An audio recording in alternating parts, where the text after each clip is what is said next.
नबी पाक सल्लल्लाहु ताला अलैहि वसल्लम के बहुत सारे सहाबा बड़ी शानों वाले।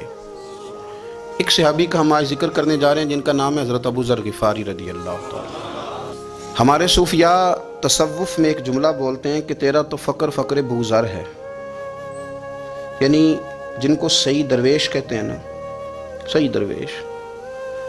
मौला अली शेर खुदा रज़ी अल्लाह ताला अन्हु फरमाया करते, दो ही तो बंदे हैं जो रब के रास्ते में किसी शय की परवाह नहीं करते। हुज़ूर कौन से? फरमाया अबू ज़र ग़िफ़ारी है और दूसरे अलीउल मुर्तज़ा है। मौला अली फरमाया करते ये ना मुसलमानों में से चौथे या पांचवें मुसलमान हैं। शुरू से ही एक सलीम तब आदमी, कुछ लोग तब बड़े नफीस होते हैं, तब नहीं, अल्लाह की तरफ से शुरू से ही। इनका जो कबीला था बनु गफ़ार, वो राहज़नी करता था, लोगों को लूट लेता था। शुरू में ये काम किया, लेकिन जब कुछ लोगों की चीखें कानों में गईं तो छोड़ दिया। फरमाया नहीं यार, तबीयत नहीं मानती।